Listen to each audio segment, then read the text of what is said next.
جامعہ کے استاد حضرت مولانا محمد احمد شہباز صاحب سے کہ وہ تشریف لائیں اور آپ سے مخاطب ہوں۔ جناب مولانا محمد احمد شہباز صاحب۔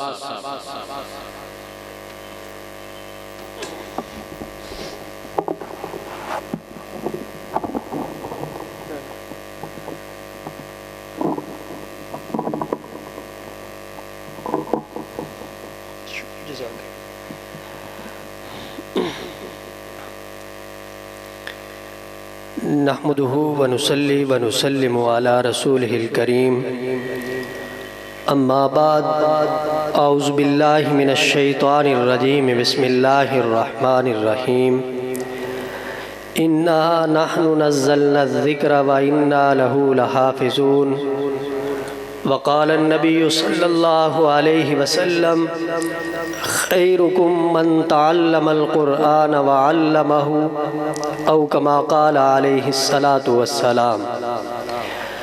کیوں نہ ہو ممتاز اسلام دنیا بھر کے دینوں میں، کیوں نہ ہو ممتاز اسلام دنیا بھر کے دینوں میں، وہاں مذہب کتابوں میں، یہاں قرآن سینوں میں۔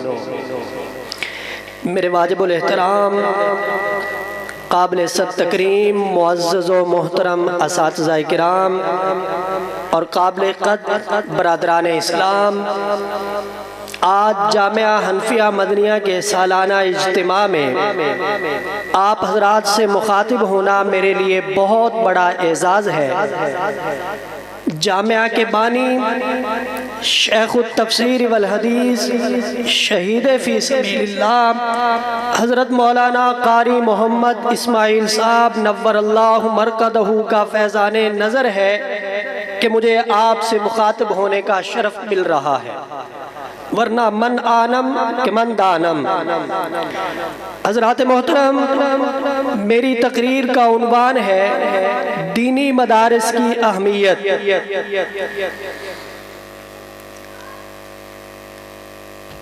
دعا ہے کہ خلاق عالم مجھے حق اور سچ کہنے کی توفیق عطا فرمائے۔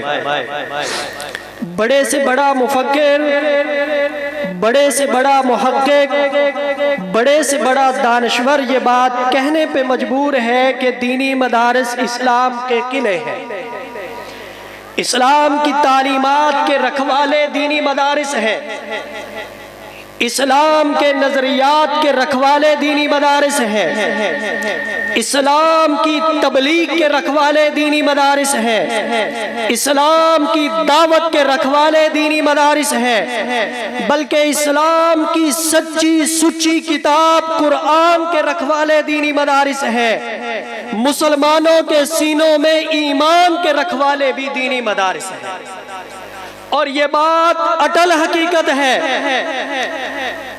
یہ بات اٹل حقیقت ہے کہ حفاظ قرآن کا سرچشمہ دینی مدارس ہے، علماء کرام کی آماج گاہ دینی مدارس ہے، اولیاء امت کی تربیت کا دینی مدارس ہے۔ آپ ایک حافظ قرآن کو لے لیجئے، حافظ قرآن کی ایک شان یہ ہے کہ اللہ قیامت والے دن اس کے والدین کو سونے کا تاج پہنائے گا جس کی روشنی سورج سے زیادہ ہوگی، اور حافظ قرآن کی دوسری شان یہ ہے کہ 10 گناہگاروں کی شفاعت کا اللہ اسے حق دے گا، اور تیسری حافظ قرآن کی شان یہ ہے کہ حافظ قرآن پڑھتے ہوئے جنت کے درجات طے کرے گا۔ آپ اندازہ لگائیے کہ یہ ایک حافظ قرآن کی شان ہے، تو جس استاذ نے اس کو حافظ قرآن بنایا ہے، جس استاذ نے اسے قرآن یاد کروایا ہے، اس استاذ کی شان کا عالم کیا ہوگا؟ حضرات محترم، ایک عالم کی شان یہ ہے، رسول اکرم صلی اللہ علیہ وسلم نے فرمایا فقیہ واحد اشد علی الشیطان من 1000 عابد، کہ ایک عالم شیطان پر 1000 عابدوں سے زیادہ بھاری ہے۔ گویا کہ 1000 عابد اور دوسری طرف صرف ایک عالم کی ایک نماز، عابد کی 1000 نمازیں، عالم کا ایک روزہ، عابد کے 1000 روزے، عالم کا ایک حج، عابد کے 1000 حج، ان سب پہ عالم بھاری ہے۔ یہ شان ہے عالم کی، اور کسی نے نہیں بتائی، اس نے بتائی جو محبوب خدا ہے، جس پہ اللہ نے اپنا کلام اتارا ہے۔ کیا فرماتے ہیں کہ ایک عالم شیطان پر 1000 عابدوں سے زیادہ بھاری ہے۔ میرے محترم دوستو، یہ عالم کی شان ہے۔ جس استاد نے اس کو عالم بنایا ہے، اس کی شان کا عالم کیا ہوگا؟ دینی مدارس اسلام کے قلعے ہیں، اور میرے محترم دوستو، یہ علماء سارے برابر نہیں ہوتے، علماء کے درجات ہیں۔ کوئی عالم محنت کرتا ہے تو وہ شیخ التفسیر والحدیث، شہید فی سبیل اللہ حضرت مولانا قاری محمد اسماعیل شہید بن جاتا ہے، سر چشمہ دینی مدرسہ ہے۔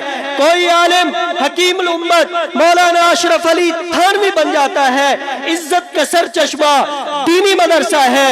کوئی عالم شیخ العربی والعجم سید حسین احمد مدری بن جاتا ہے، عظمت کا سر چشمہ دینی مدرسہ ہے۔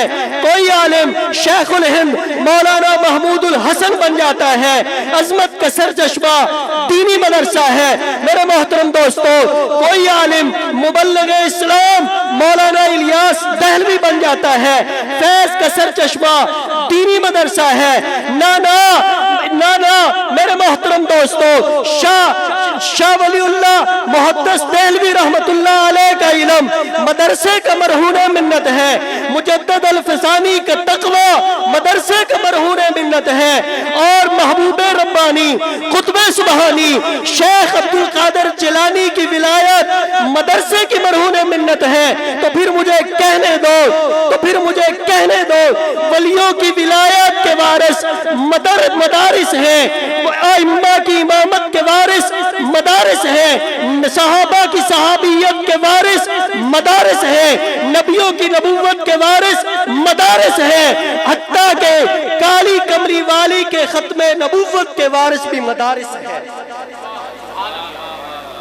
میرے محترم دوستو، مدارس کی زمین فخر کرتی ہے زمینوں پر کہ میرے اوپر رب کا قرآن پڑھا جاتا ہے۔ مدارس کی دیواریں فخر کرتی ہیں باقی دیواروں پر کہ ہم قرآن کی تلاوت سے گونج جاتی ہیں۔ اور پھر یاد رکھو کہ مدارس میں پڑھنے والے پڑھانے والے خود نہیں آئے، اللہ نے انہیں بھیجا ہے، اللہ نے انہیں پسند کیا ہے، اس لیے یہ قابل رشک ہے۔ اللہ نے انہیں چنا ہے، اس لیے یہ قابل فخر ہے۔ اللہ نے انہیں پسند کیا ہے، اس لیے یہ قابل قدر ہے۔ ذالک فضل اللہ یؤتیہ من یشاء، یہ اللہ کا فضل ہے۔ ای سعادت بزور بازو نیس۔ اور میرے محترم دوستو، تاجدار رسالت کالی کملی والے آقا جناب محمد الرسول اللہ صلی اللہ علیہ وسلم نے ارشاد فرمایا، من یرید اللہ خیرا یفقہہ فی الدین، اللہ جس کے ساتھ بھلائی کا ارادہ فرماتے ہیں اسے دین کی سمجھ عطا فرماتے ہیں۔ معلوم کیا ہوا کہ یہ مدارس والے عام لوگ نہیں ہیں بلکہ قرآن والے لوگ ہیں۔ یہ مدارس والے عام لوگ نہیں ہیں بلکہ حدیث والے لوگ ہیں۔ یہ مدارس والے عام لوگ نہیں ہیں بلکہ یہ مہمانان رسول ہیں۔ اسی لیے قطب ارشاد حضرت مولانا رشید احمد گنگوہی رحمت اللہ علیہ نے ایک مرتبہ اپنی چادر بچھائی اور حدیث کے طلباء کی جوتیاں اس چادر میں رکھی، اٹھا کے اپنے سر پہ رکھ لی۔ کسی نے کہا حضرت آپ نے ان بچوں کے جوتوں کو کیوں اپنے سر پہ رکھا؟ تو آپ نے جواب میں ارشاد فرمایا، میں نے ان کے جوتوں کو اس لیے سر پہ رکھا ہے کہ یہ تاجدار مدینہ کے مہمان ہیں۔ سلطان محمود غزنوی ہندوستان کا نیک سیرت بادشاہ ہے۔ ایک مدرسے کے طالب علم کو روشنی کے لیے لالٹین دی، رات کو سویا، قسمت جاگ اٹھی، خواب میں رسول اللہ تشریف لائے اور آپ نے فرمایا، اے سبتگین کے بیٹے، تو نے میرے وارث کی خدمت کی ہے، تو نے میرے وارث کے ساتھ نیکی کی ہے، اس کا بدلہ قیامت والے دن میں تمہیں اللہ سے لے کے دوں گا۔ میرے محترم دوستو، حدیث پاک میں ہے خیرکم من تعلم القرآن وعلمہ، کہ قرآن پڑھنے والا اور قرآن پڑھانے والا یہ سب سے بہتر ہے۔ مجھے اس بات پہ فخر ہے، میں اس بات کو اپنے لیے اعزاز سمجھتا ہوں کہ میرے اللہ نے میرا رشتہ قرآن پڑھنے اور پڑھانے والوں کے ساتھ جوڑا ہے۔ کسی کو ناز ہے اپنے عہدے پہ، کسی کو ناز ہے اپنی دولت پہ، کسی کو ناز ہے اپنے منصب پہ، کسی کو ناز ہے اپنی وزارت پہ، مجھے ناز ہے اس بات پہ کہ اللہ نے مدرسے کے ساتھ مجھے جوڑا ہے اور علماء کے ساتھ جوڑا ہے، اولیاء اللہ کے ساتھ جوڑا ہے۔ میری یہ دعا ہے کہ اللہ میرا خاتمہ اسی حالت میں کرے، علماء کے ساتھ جوڑے رکھے، علماء کی خدمت میں اللہ ساری زندگی مجھے بٹھائے رکھے، علماء کا ساری زندگی اللہ مجھے خدمت گزار بنائے۔ اللہ ہمارے اس جامعہ کو تاکہ ہمیں قیامت آباد و شاد رکھے۔ اے اللہ التجا ہے، دعا ہے کہ ہمارے اساتذہ کی تو حفاظت فرما، انہیں دن دگنی رات چگنی ترقیاں عطا فرما، اے اللہ انہیں صحت سلامتیاں عطا فرما، اے اللہ تو ان سے زیادہ اپنے دین کا کام لے۔ آمین۔ وآخر دعوانا ان الحمدللہ۔